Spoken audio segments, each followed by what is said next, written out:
Properly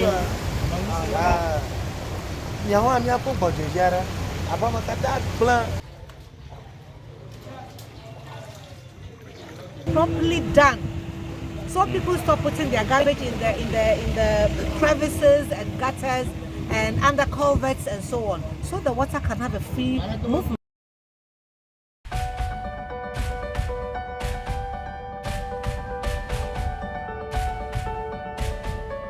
Hello there, welcome to yet another exciting edition of Let's Talk Ghana here on Studios 2 Television.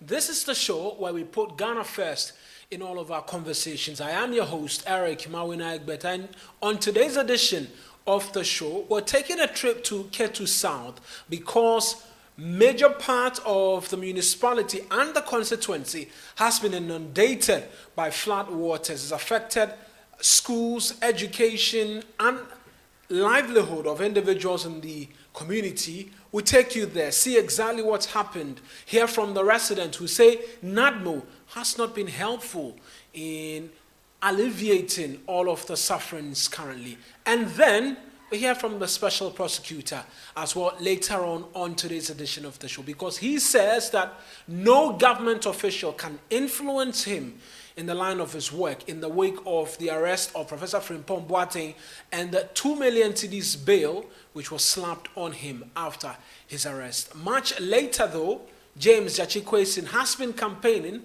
and has been making suggestions that he's been approached by government officials asking him not to contest again. This is Let's Talk Ghana. Stay with us. When we return, we delve into the matters.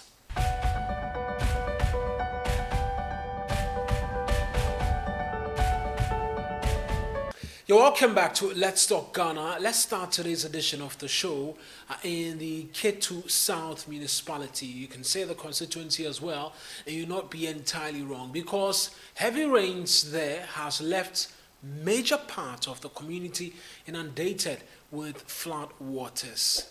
The situation has left schools shut down, homes and other property destroyed, and residents reeling under as to exactly when help will come from NADMO officials. This time it is floods, but this is a community that has suffered a lot of tidal waves. The rise in the tidal waves continually eating away great chunks of the community.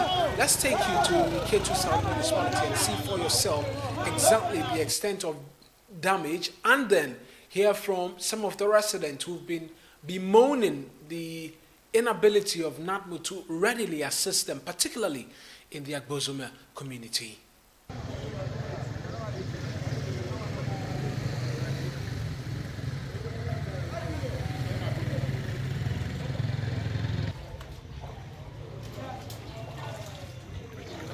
What fruit is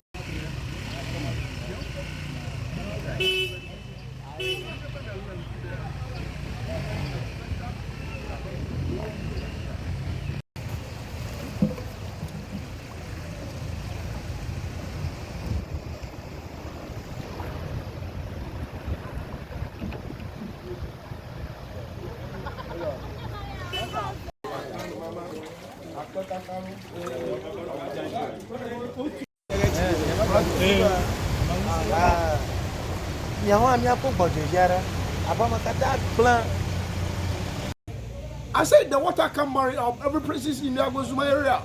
So there's no way you can pass, there's no way you can find. There's no place you can sleep, there is no way. The cornflower to the water carry on, everything. The soap you make yesterday, the water carry on all of them. So you are dying what? You are dying. You are dying. So you need the help from the government. So the government will help us. So they can.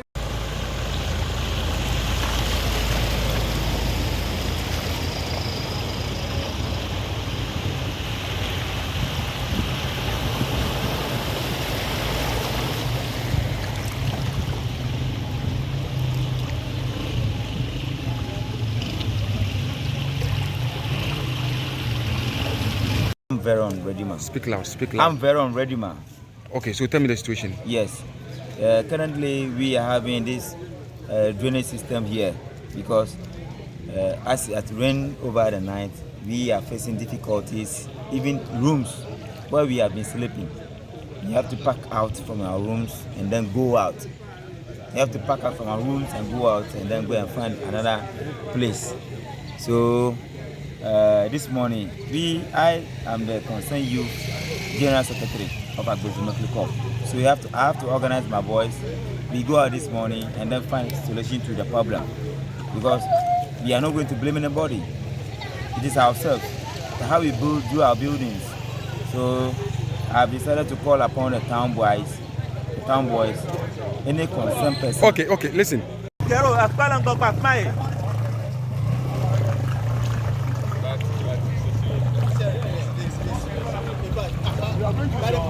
The picture painted on radio.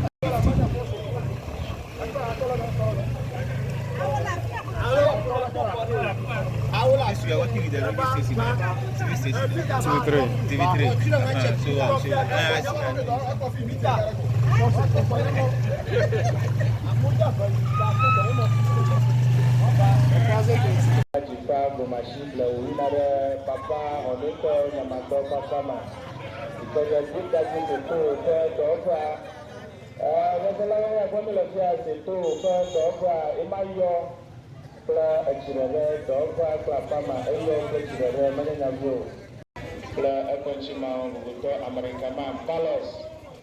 Ayuba Bakupe, Assembly Member Gosna Nyamaji, former presiding member Muguto, Simon Kobla.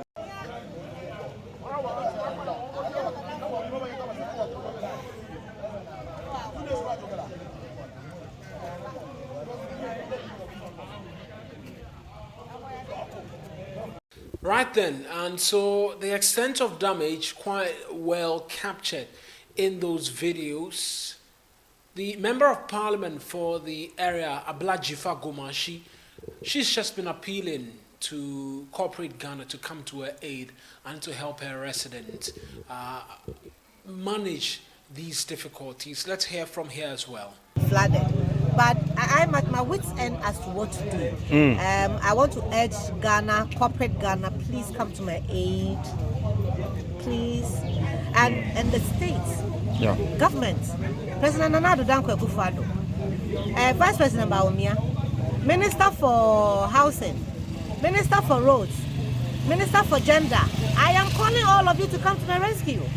Come and assist me, please. I came in last night, and this morning, this is the second place I'm coming to. And I think also that refuse collection points properly done, so people stop putting their garbage in the crevices and gutters and under culverts and so on, so the water can have a free movement.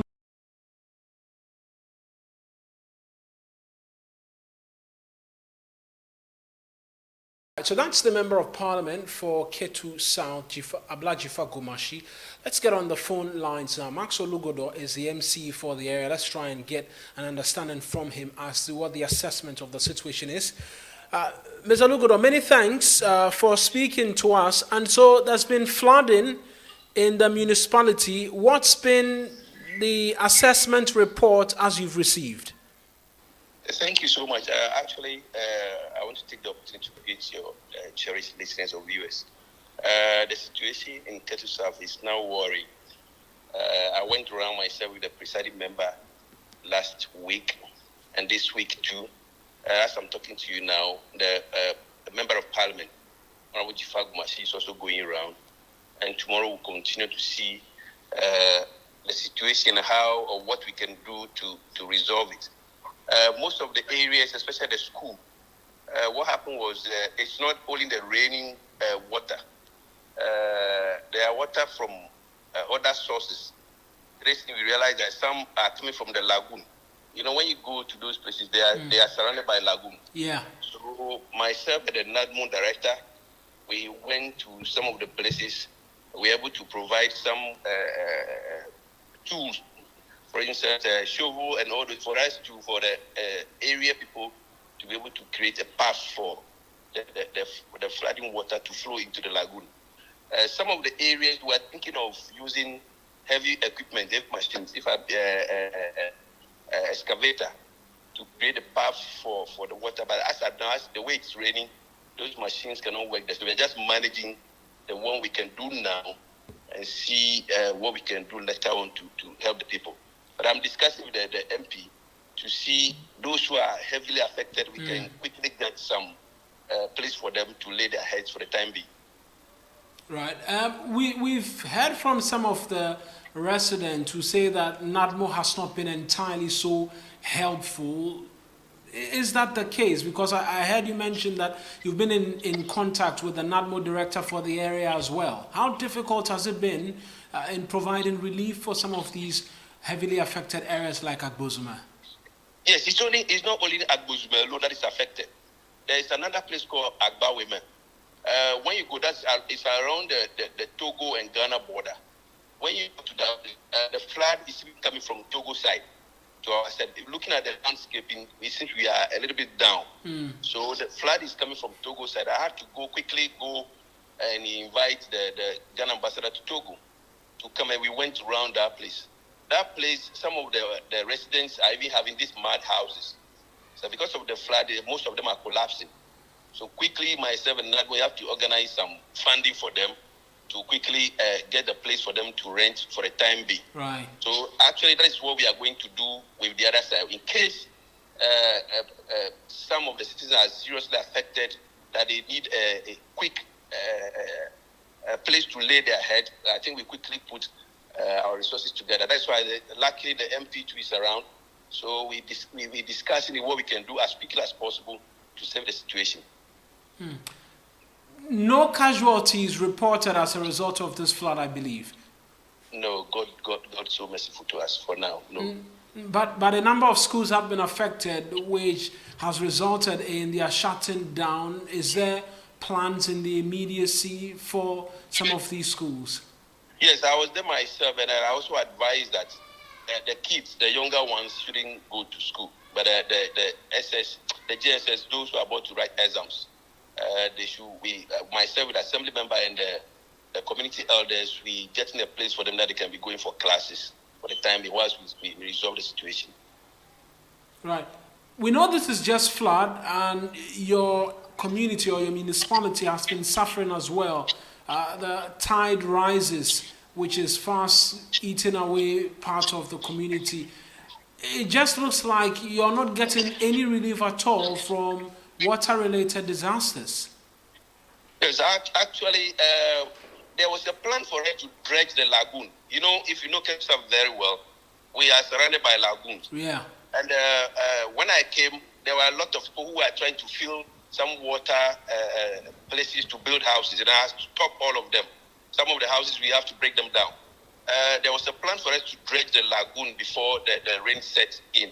So I think that's what we are putting together.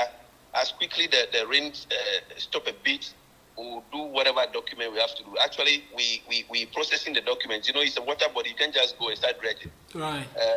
We went to see the Water Resource Commission. They came over. They did whatever they will have to do. And they asked us to go to EPA. We are with the EPA now. So immediately those documents are set, we will do the dredging so that the water can contain in case it rains again. Right there, Honorable. We'll leave it here. We'll come back to you in the course of the coming days and get an understanding as to exactly what's happening. That's Maxwell Lugodo. He is the Municipal Chief Executive for the K2 South Municipality, speaking to us there. Bringing an end to that chapter of the conversation. We'll go back to him in the course of the coming days and weeks and get an understanding as to exactly what's been happening.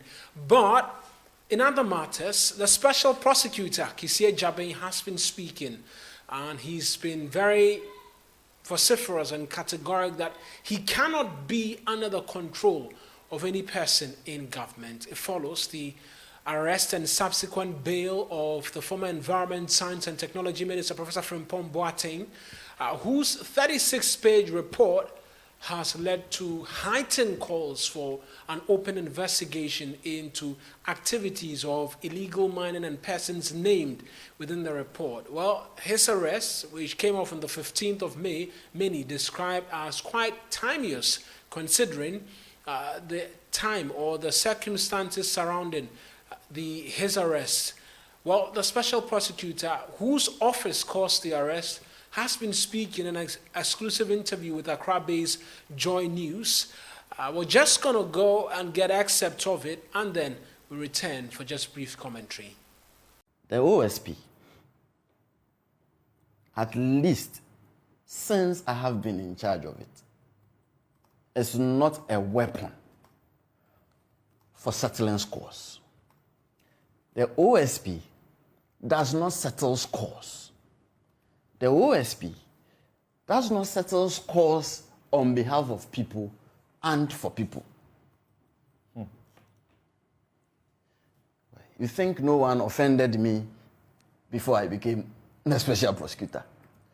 Why then don't I use my power and go back and start making a list of all the people who crossed me or the people who fell out of favor with me, and I start going after them? That is not how you conduct business. That is not how you do things. And I do not live in isolation. Yes, I've had friends. Yes, I have friends. I keep saying, anytime I get opportunity, the Honorable Attorney General is a friend of mine. He is my mate. You know very well. We sat together in the same class for a long time, and we had association for a very long time. And that doesn't mean I'm going to settle scores for any named individual. Now, if you have your fight with someone in court, that is your kettle of fish. And something.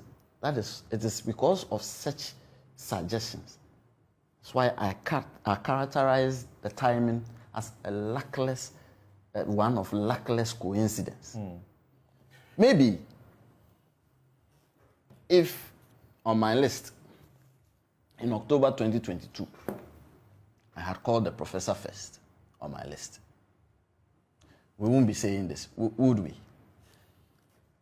Or if I had waited and then in December 2023, if we are still in the course of the investigation, I had called him, we won't be talking about this, would we? But God forbid that I will be used to settle scores on behalf of someone or another. The government of the day does not and cannot instruct me to go after people or to embarrass them. Special Prosecutor Kisie Jabin there says that his office is not one that is used as vendetta or used for vendetta, and that anybody who has been captured as part of individuals at the Interministerial Committee on Illegal Mining would appear before his office to answer questions as investigations continue. He appears to be a man of conviction and a man of his own words. It was a one-hour interview. These are just brief excerpts we brought to you because we didn't really conduct the interview. It was done by Joy News, but it's a topical conversation that we need to bring you excerpt of. We're going for a break. When we return, we'll go to Asin North because James Jachikwesin, who's a former member of parliament, has been speaking. Stay with us. This is Let's Talk Ghana. We'll return shortly.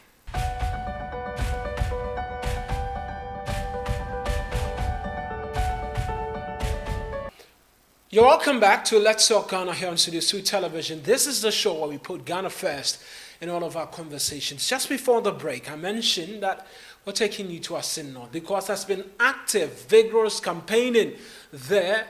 The NPP has found a candidate, Charles Opoku. Now, there's a new face, the LPG, Liberal Party of Ghana as well. They've selected one Enyonam Sefenu to lead them in the constituency. And of course, the embattled MP James Jachikwesin, who's become the center of conversations, really resulting in the by-election that we're to see in that constituency. Well, he's been speaking while campaigning and doing a lot of things in the constituency, seeking to have himself re-elected. And amongst many things, says that there's been approaches made to him to step down. People have been wanting to bribe him not to contest, but he remains unfazed.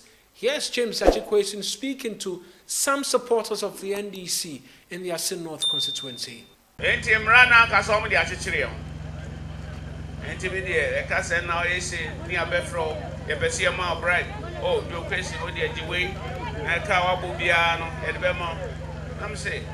ɛka na me boy no me boy no nipa ho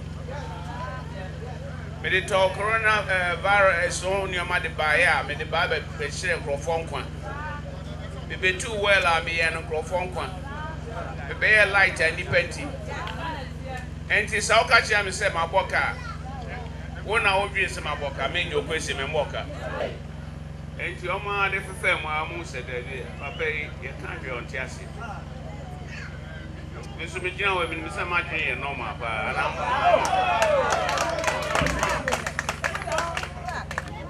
ne du e bi ani asan ko fadi pa ko fra ba o ye se me se da bi o ye mo sika na ko ba bi na so me kom ba bi me gina we me nya Ghana ni enti o ma ye fe ye hu ni ye nom se ne ada ye pass 11 no that day na no mo sha that me ko gina court see e bo din sa bra court no an court dey no I contempt right me call court happen no me dey beto parliament cause akwa we dey oba onto man obeto man nesi that day no mo pass here banyankopon so mpe bone o mo pass here kro entimi afa nya adwuma e dey sika no manya fi 11 o hia ni asabia o ye n'adwuma ni sika kakra wanya no no person send sika koma ne ba wo school amosi atibi mote so amfanya de papa mugu galam say so mo say yensuo so kan ho enti abato we de enti me na ma enwe hwe kra me da pa enti mo so mo da mo na abato ne duru ani a kire o mo say yes wi a na me say din kunim 2024 je Mahama so ba na samu wa Mahama na mu ojo kwesina ade aponto na ma James Chachi Kwesin there speaking, and I mean we continue to build up towards that by-election in the Asin North constituency. We're going to leave you on today's edition of the show with a clip that's been all over social media. I'm sure you might have seen it by now, but let us know what you think. It is a clip of the President of the Republic, Nana Addo Dankwa Akufo-Addo, angrily ordering Greater Accra Regional Minister Henry Quartey towards somebody. The report suggests that it was towards a chief who failed to stand when the national anthem was taken during last Friday's Green Ghana Day. Exactly what happened? Here is the president of the land, obviously infuriated.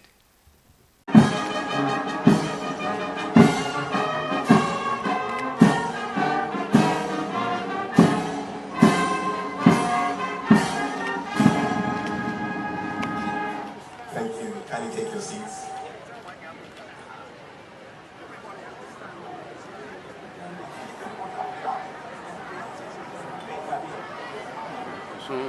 Leave you with that clip. Let us know in the comment section what you make of the president's outburst, if we can call it that, here on YouTube as well as on Facebook. That's our show for today. I'm Eric Mawenaik, but I will return on Wednesday with another exciting edition of Let's Talk Ghana. Many thanks for watching.